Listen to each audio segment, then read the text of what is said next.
বন্যা সব নষ্ট হয়ে গেছে, বৃষ্টিতে নষ্ট হয়ে গেছে, সেজন্যই বাইরের মালের রেট বেশি। বন্যার লেগে মাল সাপ্লাই দিতে পারে না, আমাদের মধ্যবিত্ততে চলতেও খুবই অসুবিধা হচ্ছে।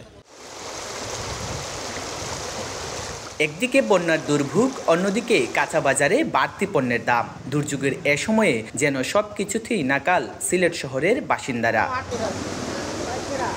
গত এক সপ্তাহের ব্যবধানে নগরীর কাঁচা বাজারগুলোই প্রকারভেদে পণ্যের দাম বেড়েছে 10 থেকে 40 টাকা পর্যন্ত। তবে সবচেয়ে জাজ ছড়িয়েছে কাঁচামরিচ। কেজি প্রতি 100 টাকা বেড়ে বিক্রি হচ্ছে 350 টাকায়।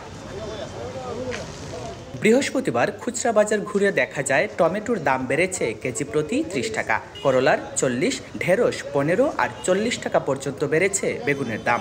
এছাড়া আলু কেজি প্রতি 35 টাকা থেকে বেড়ে বিক্রি হচ্ছে 60 টাকায়।